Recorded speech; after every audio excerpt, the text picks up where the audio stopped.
Okay, so this is a recent translation. Actually, it wasn't a translation. It was not translated. I listened to it, but it was his wisdom talk, which is Venerable Coach. So he was just talking about something that is very simple, but very important. And it sounds very cliche, but it's not. It's very deep if you really think about it, which is simply to love yourself. It sounds easy, but it really isn't for some people. And it's important, though, for us to love ourselves. And people who love themselves, and it's not on the slides. Yeah, okay, I don't think it is. But people who love themselves, they're going to generally do good for the world, too. And in Buddhism, the way that we love ourselves isn't necessarily like how we feel, but more about how we behave and our actions.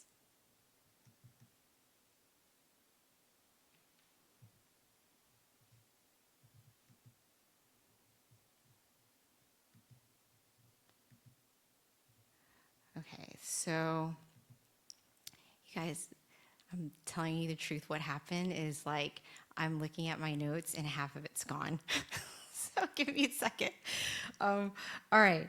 So basically, yeah. So naturally, people who love themselves, they're going to be easier to get along. They'll we have to love ourselves because we do have family, friends, and community and other people that are in our lives that will naturally benefit when we're good. And because of that, sometimes, when you're living in the world amongst other people, it's easy to get agitated or uncomfortable with other people as in general as well. But we have to remember that we can't change them, but we can change and improve ourselves.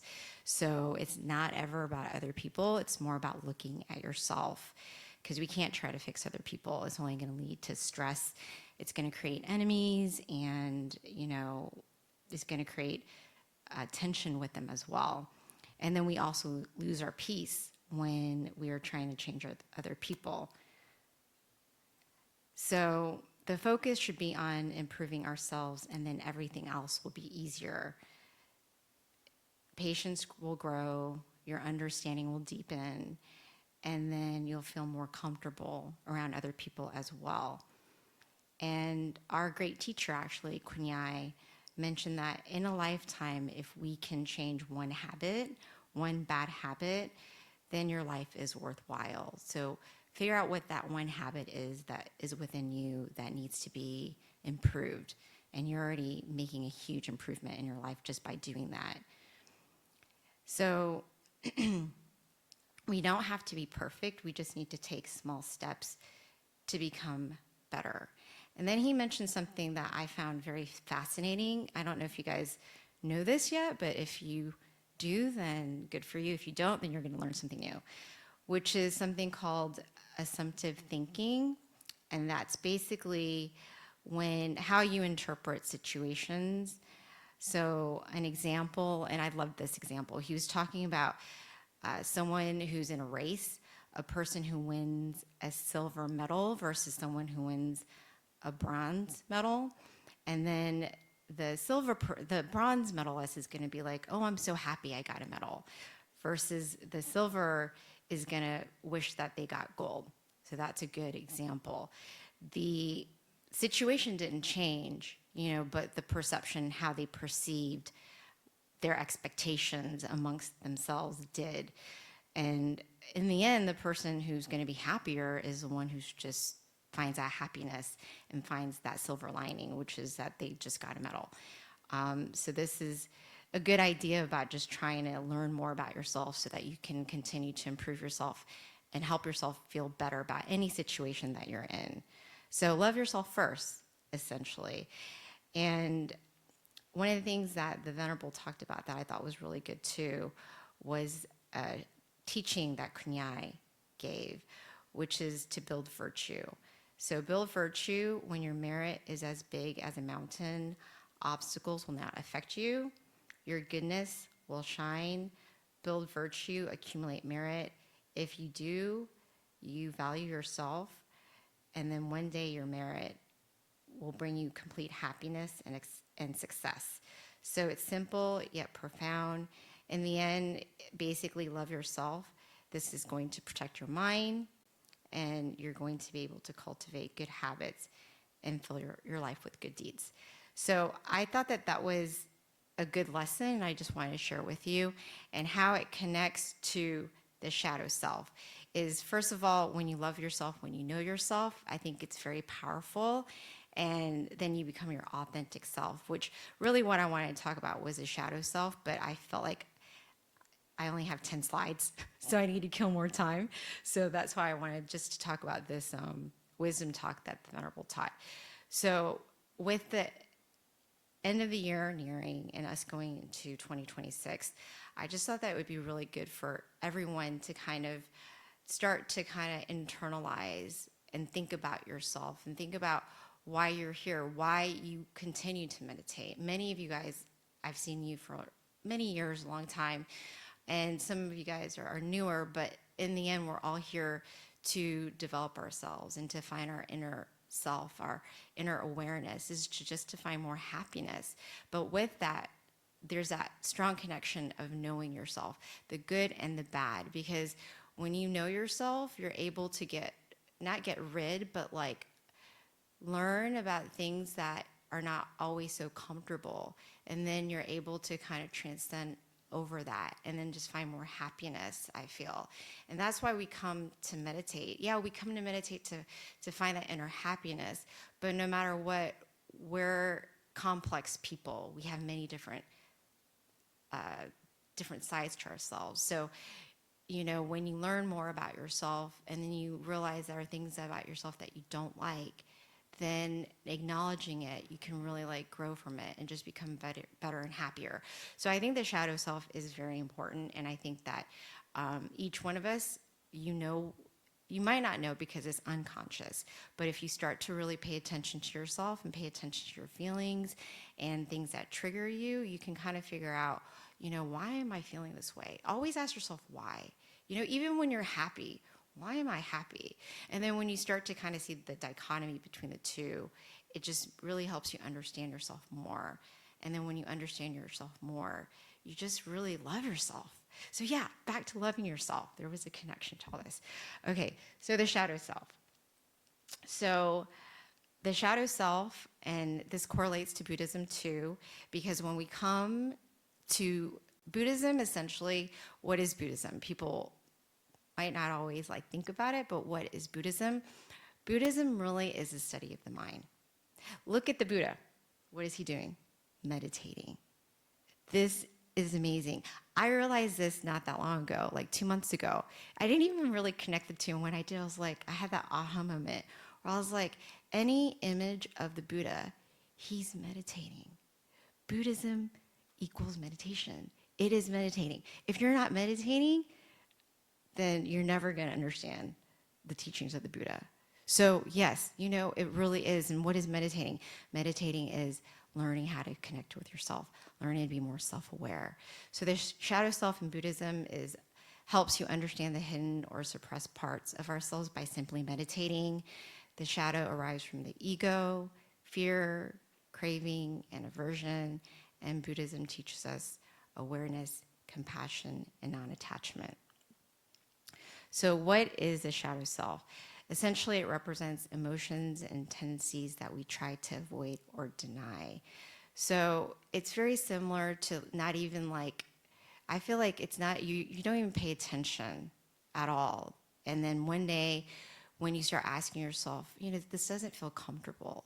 Like when you meditate, and this is from my own experience, I start to realize when I'm being a little bit selfish more versus in the past, I never even thought about it. I kind of just did it, and I didn't even think twice. I just wasn't nice, and I'm like, whatever.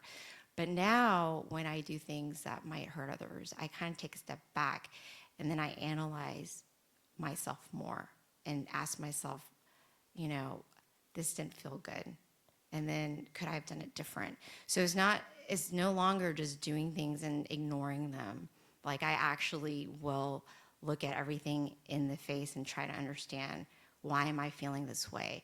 And that's why I'm sharing this, is because I actually had a situation not that long ago that happened to me. And because I do meditate now consistently, I was able to tell right away that this wasn't a feeling that I liked about myself. And it's something that I wanted to try to like change, because in the end, I want to be better. So when I am able to identify that I'm being ugly, or I'm being selfish, or I'm being too controlling, or any of those things that are kind of like darker energy, I don't hide from it anymore. I'm trying to deal with it. And I feel like that's the power. As soon as I acknowledge it, I feel like I'm already halfway like winning the battle, because I am aware of it. And because I am aware of it, I do the opposite. Sometimes it's even hard to do the opposite because you don't want to do it. Like, you don't want to be nice to that person. I mean, I'm only human, right? Sometimes there are people I just cannot stand. Like, I just don't want to be around them energetically. And then, I ask myself, wow, like when you really start to change your perspective on people and you really put yourselves in their shoes, you just have more empathy for them. And then you realize that you could be them. You could be them. You could be that person that no one wants to talk to, that's in that corner. You know what I'm talking about? I think we've all been there before. Everyone wants to be loved. We all want to fit in. So I try to like empathize more when I'm not being nice to somebody. So, this definitely has helped me. And because it's helped me and because I've realized it, I wanted to make sure to address it and share it with you guys. So, denying your emotions, not even thinking about them, that's part of the shadow. Anger, jealousy, fear, pride, insecurity. These are things that I feel like aren't always comfortable for us. Like, we don't want to think about it. We don't even acknowledge it sometimes. We don't even realize it's there. But as soon as you realize you're feeling uncomfortable, you have that emotion, and you don't ignore it, I really think that's powerful. And I really think because we come to meditate, we are able to feel our vibrations that much more. And we know when it's not in harmony. We know when something's off. We can't put our finger on it. And that's why there's this shadow journaling, because you can't put your finger on it. You just know it doesn't feel right. And a lot of times I feel like it doesn't feel right because it's going towards the ego. Yeah, your shadow self could be positive too. There's like things about yourself that are really good that you should definitely acknowledge as well. But for this is more the shadow where you can't see it and you don't know it. So by examining it, I feel like you're that much better. And of course, it's not always bad, right? It's just a part of who you are. So in terms of Buddhist lens, the ignorance and the mind. How much time do I have? Okay, it's 15 minutes. So again, this in terms of not knowing about the shadow self is from ignorance. It's from not seeing reality, not really looking at yourself. And that's very common for the majority of the world. A lot of people aren't kind of taking a step back in general to kind of really think about, like, how many people ask themselves, what am I here for? Really, like, I'm asking you right now, why are you here? If someone were to ask you, would you be like, oh, that's a good question. I never thought about it. That's powerful. Why are you here gives you what is your purpose. And purpose is what gives you hope. And purpose is powerful. We all need a purpose. And in the end, I feel like a purpose of service is one that it generates at that higher frequency personally. But anyways, so that's how it kind of goes with the shadow self in terms of the Buddhist lens is, just the reality aspect of it. When you start to meditate more, you start to see clearer. So it really can help you identify your shadow self. The shadow self arises when we cling to limited views of our self-identity, which can be something like, oh, I'm not supposed to feel that way. Or, for a great example, my younger brother is here. And, we get into arguments sometimes. And anytime he doesn't like what I'm saying, because, we're getting in this heated little debate or whatever. He'll be like, B, why are you getting angry? You meditate. I'm human. He always throws that into my face. But anyways, and it makes me think of, yeah, I guess I should be like more like calmer or take that step back. And I'm like, no, I'm being my authentic self. I'm not cool with this. So anyways, but identifying it, I think, is really important. And of course, mindfulness is really powerful because it helps us to reveal and understand this shadow self that is already there. Like, the shadow work to me is very self-explanatory almost with someone who's meditating.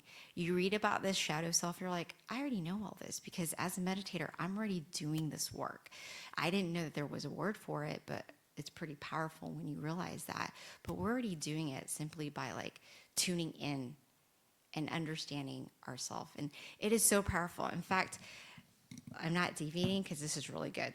So this is a quote, not a quote, but like a teaching from Kunyai in terms of like understanding yourself. And I think it's really powerful because the people that come here, this is what we're doing. And let me see if I can find it. Give me 1 second. And for those who know me, you guys know I hate reading out loud, but I'm going to do it because I'm in the front of this room. All right. So it says, look within yourself. And this is why it's really powerful, because when I get to the end, you're going to see.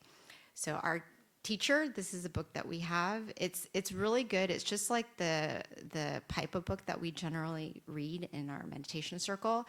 And keep in mind that the Pipa book, even, those are all quotes that our abbot will, not even quotes, those are things extracted when he guides meditation to thousands and thousands of people.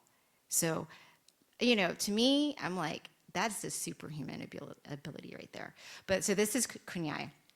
So it says, look within yourself. I look at myself. I look through myself. I understand me clearly. I look into my physical self to find my human nature until I thoroughly understand it. Then I look deeper into my spiritual self to find my transcendental nature until I understand this too. Once I understand myself, once I understood myself, I understood others and everything else. This is the way of Tama. It sounds strange, but it is true and it is profound. Try to understand ourselves truly, and we will understand everything and everyone else clearly, because this world is about us. Look inside us, and we will see the world clearly. But the way of the world are not like this. We tend to look at others and try to understand them instead of ourselves. When we fail to understand them, we get frustrated. By looking so hard at others, we forget to look at ourselves. Acting this way will never help us truly understand. As for me, I look to myself to understand me first. Then I understand others. And this was on May 5th, 1980. Timeless wisdom, because it comes from within. All right. So, yes, I think I can skip to the next slide. So why embrace the shadow? So that we aren't avoiding emotions by strengthening them, by being more aware and removing its power. The shadow becomes a teacher for wisdom and growth. I think that's really powerful, because as we continue on our development and our journey, people who can teach themselves, in fact, this is in here somewhere too, but Kunyai often says that people who can teach themselves are that's like the teacher that you need. That is the most important teacher, is someone who can teach themselves. Because no matter what anyone says, if you can't figure out yourself, you're never going to learn from it. So it's very powerful, and that only happens from experiences. So I feel like the shadow self definitely can help you not only become better, but grow as a person. Like, for example, if you're helping someone, or like for me, it's easy to talk about a donation because I've gone through this before, where, it's like, it's hard for me to give, say, $100 or whatever. And I realize that. And I'm like, I actually want to be more generous because I know in the end, I'm using this experience to help condition myself so I can be better. So if it's difficult for me to do 100, well, okay, fine, it's difficult for me to do that, but I realize it, I feel it. I need to try to change that if I can. How am I going to change it? How am I going to feel like I'm living in abundance? So you start asking yourself these things so that you can try to improve yourself. And it's not a race. Who cares? Nobody knows it's you. It is your journey. So, you do you, but in the end, to me, I feel like it's really important for us to continue to improve ourselves because why? Why not? Where it's going to make you happier, you're going to feel better, you're going to be more at peace, and it's brightness, and we're all about doing good deeds anyways. All right, so let me not go on a tangent because I still have 6 more slides. Okay, so mindfulness, of course, that's what we've been talking about, is the first step to understanding the shadow. Observe your emotions without judgment. I think that's really important because, sometimes I feel like it's easy to feel like a little ashamed of something that you don't like about yourself when you figure it out. And then you don't want to be like that, but you are. Like, this is your nature. You don't like it, but try not to judge yourself. Love yourself and realize, you know what? It's okay. I'm human. I'm not perfect. So I don't like this emotion, but I'm going to try to do better. I'm going to try to improve it if I can, because I don't want to be like this. So notice triggers and habits. There's definitely patterns. I've noticed patterns in my shadow self. In fact, I didn't ever know. Sometimes, it was a while before I started picking up that this was something I didn't like about myself. It took some time. I would just kind of feel this breathing. My breath would get kind of coarse, like I breathe a little faster, so I knew that something wasn't right. And then I started noticing that, and then I started noticing my thoughts too, where I'm like, I don't really want this. I don't want this person to succeed. That's not nice, right? So then I'm like, I don't want to be like that. And then I started to think opposite. No, I want everyone to be happy, because guess what? We're not going to be here for long, right? We're all in this together. It's not a race. Who cares what they have? It's like, focus on you, focus on your lane. So you start talking to yourself differently. But you have to notice these triggers, because we all have different triggers. We all have different habits. We all have things about ourselves that we don't like. And if you don't, you need to find something, because you're not being honest with yourself. You're not being authentic, because you definitely have something. We're not perfect. And I feel it's very important to be kind to yourself. Like, if you make these mistakes, like, especially people who have addiction problems, right? Like, that's obviously a habit that they don't like, but it's very difficult for them to see it and work through it, but they get it. They know there's some things the matter. But in the end, you got to forgive yourself, and you have to start over. It's okay. So practice, to me, I feel like when you start realizing these triggers, or like these patterns that you have where you see your shadow self coming out and you don't like it, to simply meditate. Put your mind at the center of your body, get recentered, and then it's going to take care of itself. That's what I've been doing. So again, compassion, have compassion for yourself. Treat your flaws with kindness. Don't be ashamed of it. I've done this, naturally, without even knowing that this is something that you do. It just made sense to me that I'm only human. I'm not perfect. It's okay. I'm not an angel. I remember I got into a fight with someone before, and they're like, you're not, you're always trying to be an angel. I'm like, no, I'm not. But okay. Actually, I didn't say that. I said, yes, I am. My name is Tipserina, and that translates to angel, which is true. So that's what I said to him. All right. Which is true, you guys. Tipserine means angel in Thai. So I know that was not very nice, but I had to have my last say in that. So self-compassion does soften that resistance. For me, whenever I've had my shadow, I don't have a lot, I don't think, but the one that I have more recently that I've learned about myself, first of all, I acknowledged it. And then I'm like, I don't like this feeling, and I don't like this person. I don't want to be that person. I want to try to like be better. I just gave myself compassion, and I'm like, it's okay. And that really did work, because it really did soften that feeling. And, I started to have a bigger heart. And then, of course, compassion allows healing and transformation. But my thing is, I think just like anything, as soon as you acknowledge anything that you want to work with, that is half the battle. All you have to do is identify it. And then it has no power over you. As soon as you identify it, you just have to be honest with yourself. And no one likes talking about the things that are negative about them. Like, I don't even want to share it with you guys, the things about myself that I know I've had to work on. But, it's like we all have it. And I know for myself, I used to have a big problem with, and I'm going to share it with you because it doesn't affect me anymore. But I used to have a problem with like, what is it called? I guess when you really care about somebody and you can't let them go. Obsessive love. Yes. I used to have that problem where it was really difficult for me to, I'd idolize the people who were in my life, and then I'd make them out to be something that they're not.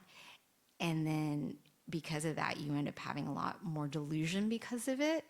And then you attach this idea. I mean, it's powerful when you start figuring that crap out. It really is. And then you start learning.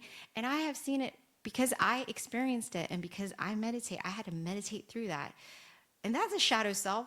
It's ugly. I don't like that person who's obsessive and who's like stalking their Facebook page and then making myself even more like upset, right?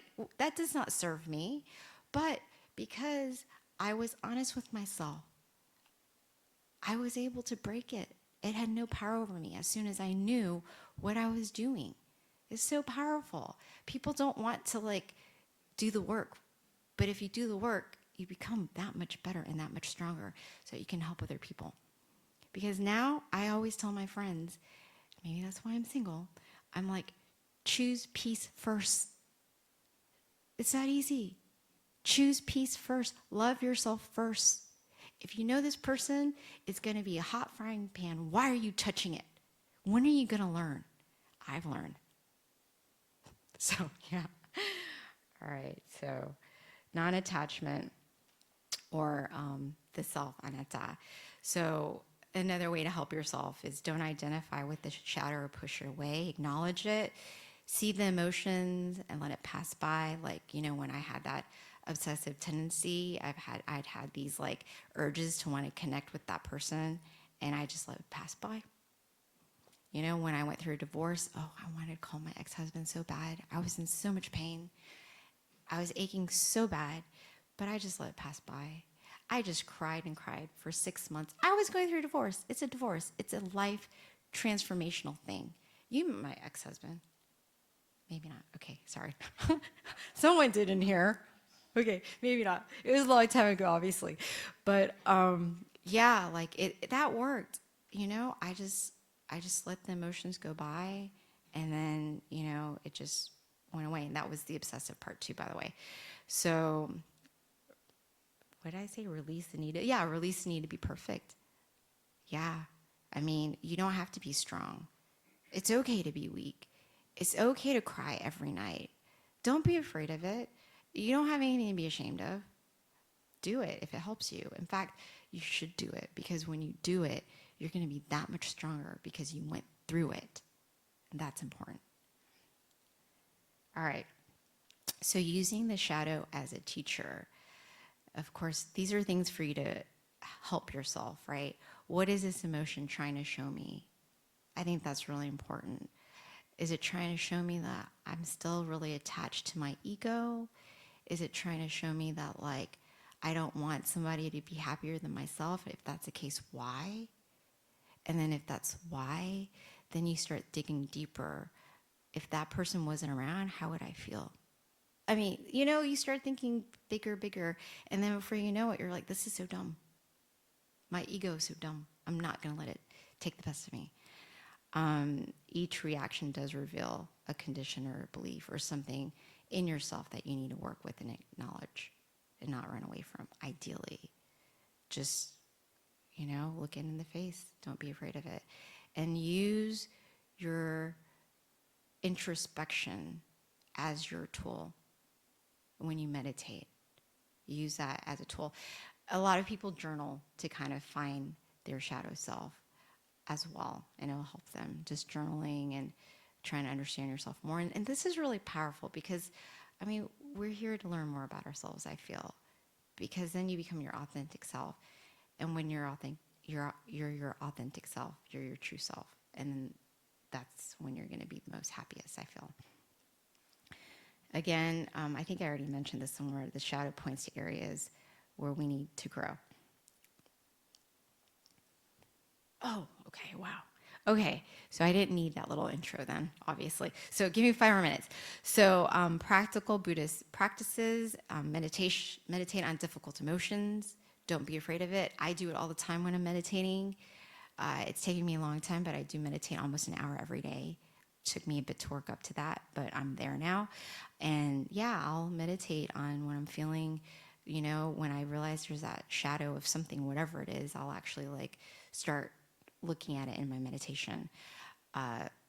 Give yourself loving kindness. Journal is going to help too, so you become more aware of your emotions.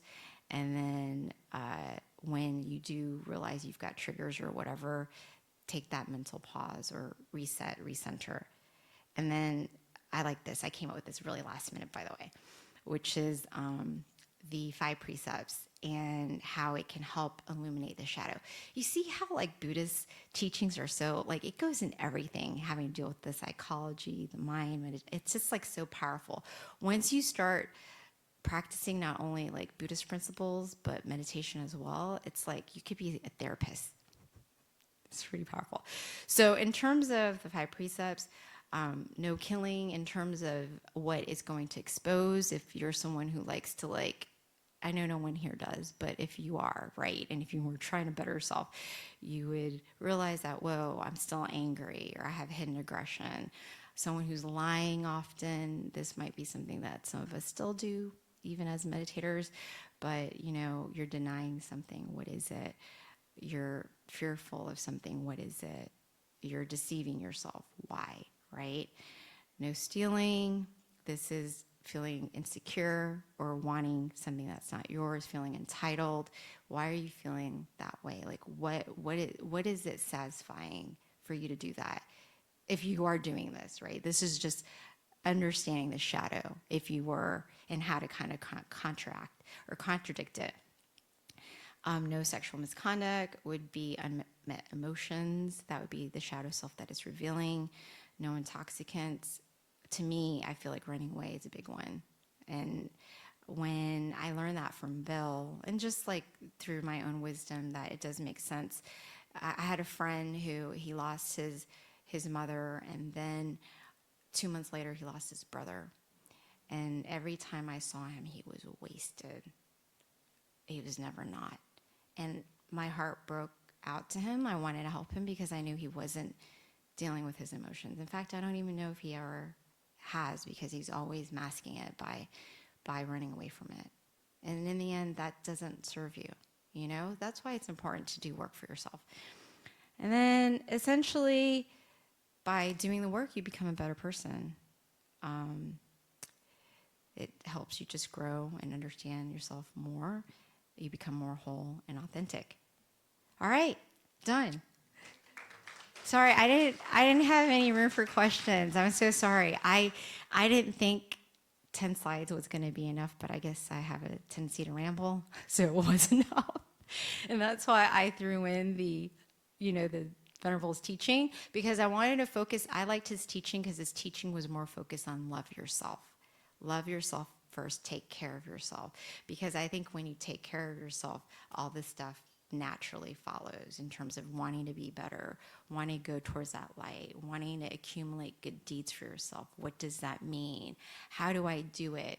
And I'm going to stop. I know I'm out of time, but I just wanted to emphasize this because I think it's really important. Last Wednesday, Venerable Coach was teaching, and he taught about the homeworks and just being, I don't remember, but somewhere in there, it just seemed perfect for me to share how important it is for us to realize how lucky we are to have a center like this, but more importantly, to use it to your advantage, to use it. This environment gives you conditions to improve. You know what I'm talking about? It gives you conditions to improve, and sometimes it takes you years to figure that out.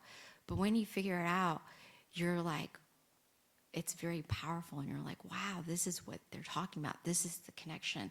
So if you find that, like the 5 precepts, no killing, no lying, no stealing, no sexual misconduct, no intoxicants of any kind, don't forget no lying wrapped up in that. There's other things too. No idle chatter, no gossiping, no talking negatively about other people or bad energy, things like that. So these are things that when you come here, we should try to be mindful of ourselves and work to be better, right? Because you're in this environment to improve yourself. And then one last thing, I'm going to stop. So for me in particular, I remember when Venerable Michael Nick, and I love using my own experiences and examples because I feel like it's more powerful when you have those aha moments. But Venerable Michael and Nick, when they were here, they're always talking about doing good deeds and what have you. I mean, that's kind of part of what they do. But I remember we had lots of activities. And then he said, and it just kind of really hit me like a lightning bulb, where he's like, we are setting up the conditions for you to do the things that we teach. And I was like, oh yeah, that's what this place is for. That's why we come and we meditate. That's why we have active generosity offerings, like offering food. That's why we initiate the 5 precepts every time we come together on a Sunday. Wow. I was doing it, and when it tied together, it was so powerful. And now that I've been coming since 2007, right? 2010 was when I was like, hey, can we start translating this in English? Because I feel like people will come. 2010 until today. So for me to see where we were before and where we are now, it blows my mind. I can't even believe people come to initiate the 5 precepts, but they do. I'm so happy about that. But it's taken me that long to be like, wow, if I come on a Sunday, I should bring food because it gives me an opportunity to make food to offer to the monks. I should do my little act of generosity and donate something because it gives me that opportunity to do that good deed. You know what I'm talking about? That's what the center is for. So it's taken me that long, though, to realize that and integrate that into a habit. Habits don't happen overnight. Sometimes it takes 18 years. But now I have, and now it feels so good. It feels so good to meditate. It feels so good to do that act of generosity and offer a little donation to the monk. It feels so good to make a little meal and offer it and get to do wholly everything I'm supposed to do. Not because I'm told, because I'm not someone to do things because anyone tells me, but because it feels right. But it took a long time for it to feel right. And it's okay. Everyone's journey is their journey, and it's different. But I'm just sharing with you from my own experience. All right, so I totally went over time. I don't even have room for questions, but it's okay. I just came up with this today, so I probably don't have any answers anyway. So thank you guys. I just like the shadow self concept, so I'm like, I'm just going to put it together. So hopefully you guys enjoyed it. Thank you.